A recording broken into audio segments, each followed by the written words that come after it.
ચાલો બકા, હવે આપણો જે લેક્ચર છે એમાં આગળ વધીએ.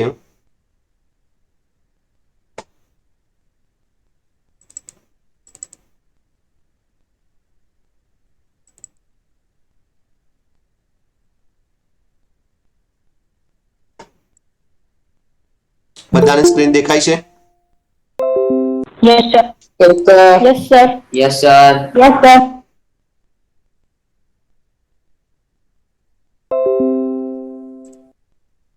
હવે દેખાય? Yes, sir. Yes, sir. ચાલો, હવે જે આપણે પ્રશ્ન છે આજનો, બરાબર એને સમજી લેજો.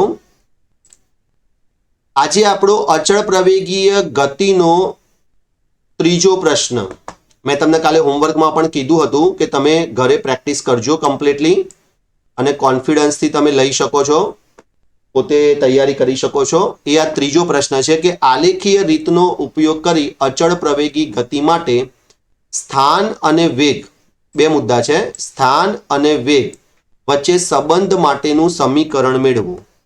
હવે એમાં આલેખ તમારે આ જ વાપરવાનો છે કે જે આપણે પહેલા વાપરેલો છે, આ જ આલેખ. બરાબર? કારણ કે થિયરી એક જ છે ને એમાંથી મેં 3 ટુકડા કર્યા છે પરીક્ષાલક્ષી. હવે જોતા જજો, બરાબર? હું નીચે આગળ વધું છું. આ પ્રશ્નમાં મેં આલેખ તમને અહીંયા આપ્યો છે, પણ એ થોડુંક ઉપર જે થયું ને એ રીતે ઊંધો ચોંટાડ્યો છે, એટલે પહેલા આલેખનો આપણે ઉપયોગ કરીશું. તો હું શરૂ કરું છું થિયરી. આ બીજો પ્રશ્ન ગઈકાલે આપણે જોઈ લીધો. હવે કે છે આકૃતિમાં દર્શાવેલા વેગ વિરુદ્ધ સમયના આલેખ પરથી અચળ પ્રવેગ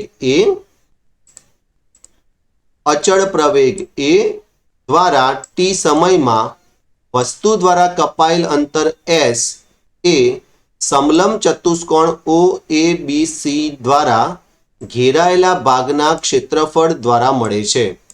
એટલે સૌથી પહેલા ધારો કે આપણે આલેખ અત્યારે ડ્રો કરવો હોય ને, તો આ હતી આપણી આલેખમાં y અક્ષ, આ હતી આલેખમાં આપણી x અક્ષ. ઓકે, પછી તમે જાણો છો કે y અક્ષ ઉપર આપણે કઈ ભૌતિક રાશિ મૂકી હતી? તો કે વેગ. x અક્ષ ઉપર કઈ ભૌતિક રાશિ મૂકી હતી? તો કે સમય. પછી કે છે શરૂઆતની અંદર છે ને એ ગાડી થોડીક આગળ ગયેલી હતી, એટલે આ જે પોઈન્ટ છે ને તમને શરૂઆતમાં મળી જતું હતું. એટલે આ જે પોઈન્ટ છે ત્યાં પ્રારંભિક વેગને કહેવાય u. બરાબર? અહીંયા u તમને મળતો હતો અને તમે આ બિંદુનું નામ પણ આપ્યું હતું. આ બિંદુનું નામ શું હતું? તો કે છે a. આ બિંદુનું નામ હતું a.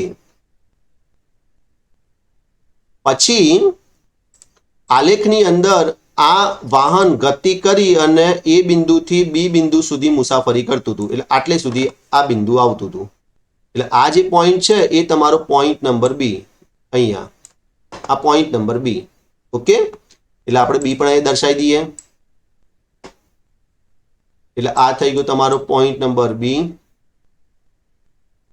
પછી કે છે બી ઉપરથી તમારે લંપાત દોરવાના હતા, એટલે લંપાત તમે અહીંયા દોર્યા તો એક્સ અક્ષ ઉપર એક લંપાત તમે દોર્યું તો અહીં મળતું હતું.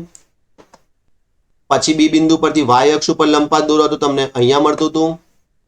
બરાબર? અને એના પણ તમે નામ આપી શકતા હતા. કયું નામ હતું? અહીં પોઈન્ટ હતું ઈ. જસ્ટ અ મિનિટ, હું પેન્સિલથી જ લખી દઉં.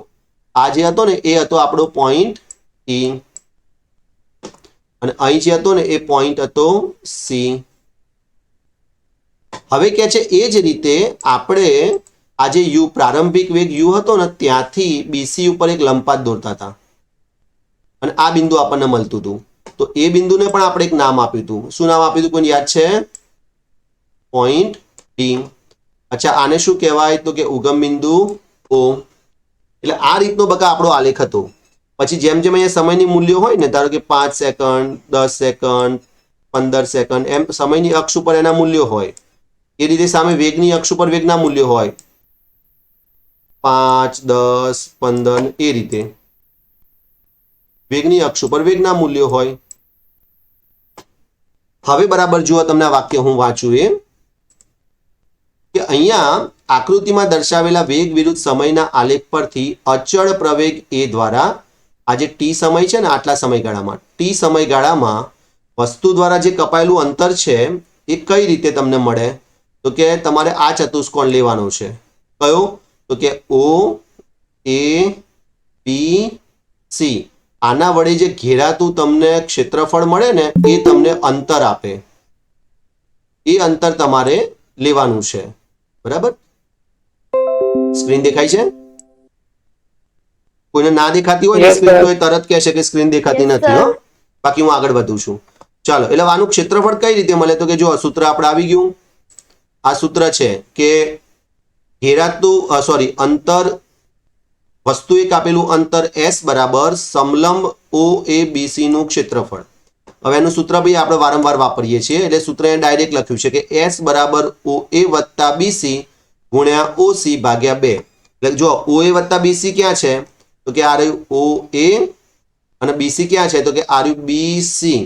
એટલે આ બંને બાજુ જ્યારે આવી રીતે ત્રાસમાં પડે છે ને ત્યારે એને લઈ લીધી છે, એટલે OA વત્તા BC. ઓકે, અને ગુણ્યા કોમન બાજુ કઈ છે? તો કે આવી OC વાળી બાજુ કોમન છે, એટલે OC ગુણાકારમાં લઈને ભાગ્યા 2, એટલે તમને આનું સરેરાશ ક્ષેત્રફળ મળી જાય. એટલે આ OA વત્તા BC એ બેનો કૌંસમાં સરવાળો અને ગુણ્યા OC બીજી બાજુ અને ભાગ્યા 2, એટલે આ સમલંબ તમને ચતુષ્કોણનું ચતુષ્કોણ નહીં પણ સમલંબ OABC નું ક્ષેત્રફળ મળી જાય. હવે મૂલ્ય તમે જાણો છો ને? ચલો હું પ્રશ્ન પૂછવાનો જવાબ આપજો. જેને આવડે ને તરત બોલે. OA એટલે શું? પ્રારંભિક વેગ. પ્રારંભિક વેગ u. BC એટલે શું? અંતિમ અંતિમ વેગ. BC એટલે અંતિમ વેગ. અહીં આપણે લખતા હતા v. પછી OC એટલે શું?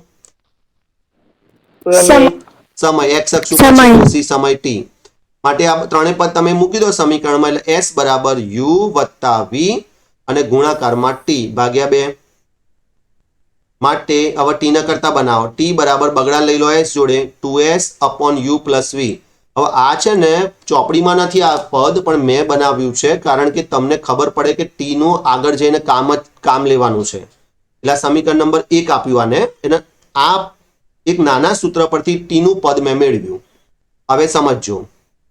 હવે કે છે આપણે હવે v બરાબર u plus at આપણે જાણીએ છીએ. તમે જાણો છો બગા? ક્યાં જોયું હતું તમે આ સૂત્ર? v બરાબર u plus at તમે આ સૂત્ર ક્યાં જોયું હતું? કોણ કહેશે? બીજી પહેલા થી સમીકરણમાં. પહેલા જ સમીકરણમાં.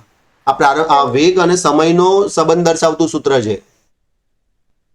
ચાલો, હવે આમાંથી તમે at ના કરતા બનાવો, એટલે at બરાબર v minus u. જો બેટા હવે તમારે બધાએ શું ધ્યાન રાખવાનું છે કે લખતા શીખો તમે. આ મેં બરાબર કર્યું તો એના પછીનું બરાબર એની નીચે જ આવે, પછી એના પછીનું બરાબર એની નીચે જ આવે, લાઈનમાં જ ચાલવાનું.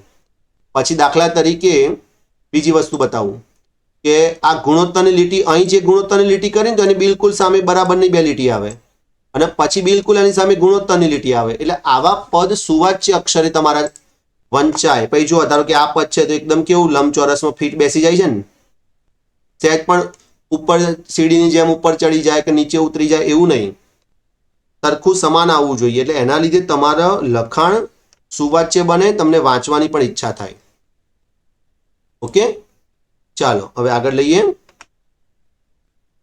હવે આપણે કયું પદ હતું? પહેલા પદથી ચાલુ કરીએ અહીંયાથી. એટલે v બરાબર u plus at આપણે જાણીએ છીએ, માટે at ને કરતા બનાવતા at બરાબર v minus u. માટે t ને કરતા બનાવો તો એ જમણી બાજુ છેદમાં જતા રહે. એટલે હમણાં તમે સમીકરણ નંબર 1 જે મેળવ્યો એમાં પણ ડાબી બાજુ t હતું, અહીંયા પણ ડાબી બાજુ શું છે? t આવી ગયું સમીકરણ 2 માં. એટલે આપણે એવું કહી શકીએ કે આમ સમીકરણ નંબર 1 અને 2 ને સરખાવતા. ચાલો, એટલે 1 અને 2 ને સરખાવીએ એટલે આપણને કયું પદ મળે? તો કે સૌથી પહેલા સમીકરણ 1 માંથી t ની વેલ્યુ મૂકો અહીંયા, આ મૂકી. પછી આ સમીકરણ 2 માંથી t ની વેલ્યુ મૂકો અહીંયા, એટલે આ મૂકી. ટૂંકમાં ટાઈમ બરાબર ટાઈમ લખાય. આ બરાબર કોન્સેપ્ટ સમજો. અંતર બરાબર અંતર ના લખાય, પણ સમીકરણ 1 અને 2 બંનેમાં ટાઈમ છે. જુઓ, આ પહેલું પદ બંનેમાં ટાઈમ છે તો એ આરામથી લખાય. ટાઈમ t બરાબર ટાઈમ t, આવું પદ લખાય બકા. એટલે ટાઈમ t માં હવે તમે લખશો સમીકરણ નંબર 1 નો ટાઈમ, અને અહીંયા તમે લખશો સમીકરણ નંબર 2 નો ટાઈમ. એટલે બંને સરખા જ કહેવાય. એટલે આપણે એટલા માટે બંને પદને સરખાવ્યા છે.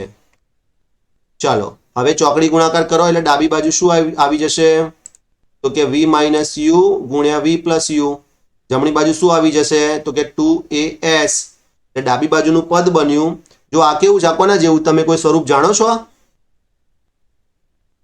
રિદ્ધિ, તું આ સ્વરૂપ જાણે છે બકા? v માઇનસ યુ ગુણ્યા v પ્લસ યુ, ત્રીજું સમીકરણ. આ સમીકરણ છે x માઇનસ વાય ગુણ્યા x પ્લસ વાય, અથવા a માઇનસ બી ગુણ્યા a પ્લસ બી. એટલે a square minus b square વાળું પદ આવી ગયું. આ ગણિતનું જાણીતું સૂત્ર છે. એટલે આ actually a square minus b square છે, એટલે v square minus u square. તમે એમને એમ બી એક એક પદને એક એક પદ સાથે ગુણાકાર કરો એટલે આવું આવી જ જાય. એટલે v square minus u square બરાબર જમણી બાજુ એઝ ઇટ ઇઝ 2as. એટલે આ થઈ ગયું બકા તમારું ફાઇનલ સમીકરણ, v square minus u square બરાબર 2as. અને કોના કોના વચ્ચેનો સંબંધ તમને પૂછ્યો તો કે સ્થાન અને વેગ વચ્ચેનો સંબંધ. તમને સૂત્ર નંબર 2 ની અંદર પૂછ્યું હતું સ્થાન અને સમય વચ્ચેનો સંબંધ, અને અહીં તમને પૂછ્યું હતું સ્થાન અને વેગ વચ્ચેનો સંબંધ. આમાં સ્થાન એટલે આ s અને વેગ એટલે આ v. બોલો, બધાને ખબર પડી ગઈ ને? Yes sir. Yes sir. હવે આ બકા તમારો પ્રશ્ન હતો. એટલે આજે આપણે આજનું લેક્ચર આટલે સુધી જ રાખીએ છીએ, કારણ કે આપણી 3 થિયરી પરફેક્ટ પૂરી થાય છે. એટલે દાખલા છે હું પછી તમને આવતીકાલે લઈ લઈશું, કારણ કે અત્યારે મારે લખવાના બાકી છે અને તમારો આ પ્રશ્ન તૈયાર બી થઈ જાય. બોલો, ત્યાં સુધી તમને કોઈ પ્રશ્ન હોય તો તમે કહી શકો છો, કોઈ ચર્ચા કરવી હોય તો. હેત સાંભળે છે? હેત, યસ સર. 3 એ 3 સૂત્રો બોલી જાતો. Okay sir. v બરાબર u પ્લસ at, s બરાબર ut plus 1/2 at square, v square ઓછા u સ્ક્વેર બરાબર 2as. v square v square ઓછા u સ્ક્વેર બરાબર 2as. ચલો ધ્યાનનું પ્રશ્ન પૂછું.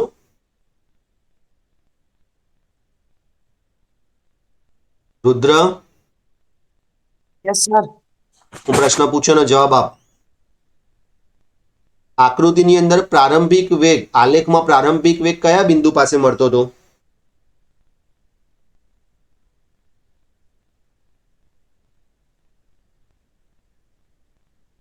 જેને આવડે માઇક ચાલુ કરીને બોલે.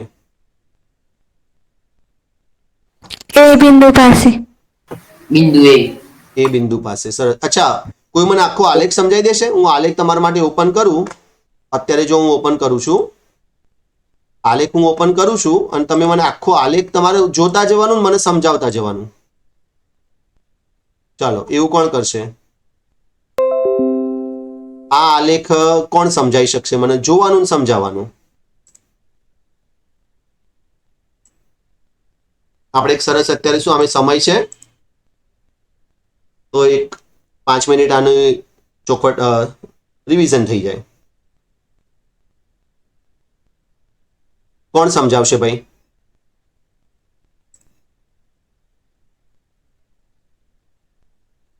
ધ્યાનું છે? ધ્યાનું? હેતવી? હેતવી સાંભળે છે? Yes sir. હેતવી આલેખ સમજાઈ શકશો બગા?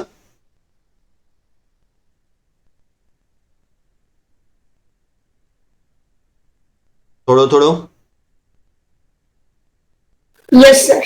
સમજાવો. ચલો, સ્ક્રીન દેખાય છે ને તને? યસ. સમજાવો. પ્રથમ વેગમાં એ છે એ પ્રારંભિક વેગ છે, પછી એક મિનિટ અટકાવું.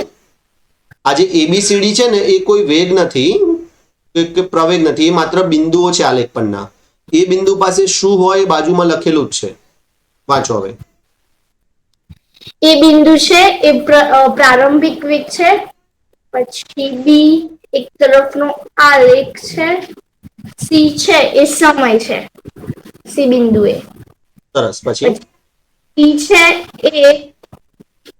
એ વેગ છે, અંતિમ વેગ. અંતિમ વેગ છે. સરસ. ચલો, હવે હું તમને આલેખ સમજાવી દઉં. બધા ધ્યાનથી સાંભળજો, કદાચ કોઈને રહી ગયું હોય ને તો પણ એમને અત્યારે ખ્યાલ આવી જશે. આલેખની અંદર 2 અક્ષો હોય, એ ઉગમ બિંદુથી ચાલુ થાય. એટલે અત્યારે આપણી જે આ એક્સ અક્ષ છે ને એ આ દિશામાં છે, આ એક્સ અક્ષ છે. અને વાય અક્ષ જે છે આપણી આ દિશામાં છે, વાય અક્ષ છે. હવે આ આલેખની અંદર આપણે પહેલેથી એક્સ અક્ષ ઉપર સમય લીધો છે અને વાય અક્ષ ઉપર વેગ લીધો છે. હવે જ્યારે ઘટનાની શરૂઆત થઈ ને એ વખતે ઓલરેડી ગાડી પોતે આલેખમાં દર્શાવ્યા મુજબ શૂન્ય સમયે ઓલરેડી એનો કંઈક વેગ હતો, એટલે કે પોતે એ બિંદુ પાસે હતી એ વસ્તુ, અને એ બિંદુએ જે પ્રારંભિક વેગ હોય એને યુ કહેવાય. એ બિંદુનો જે પ્રારંભિક વેગ હોય એને યુ કહેવાય. પછી એવું થયું કે જેમ જેમ સમય પસાર થતો ગયો એમ એમ એનો વેગ વધતો ગયો. એટલે જો તમને આ બાજુ સમય પણ વધે છે, સમય દૂર જાય છે, અને આ બાજુ વેગ પણ વધે છે. દાખલા તરીકે હું અહીંયા ઊભો રહું ને તો અહીંયાથી આમ આડી સમક્ષિતિ દિશામાં લંબાઈ કરું ને તો એ સમય આટલો કહેવાય, અને અહીંયાથી ધારો કે હું પેલી બાજુ નમાવું ને આમ તો આને વેગ કહેવાય. એટલે વેગ પણ વધે છે, સમય પણ વધે છે.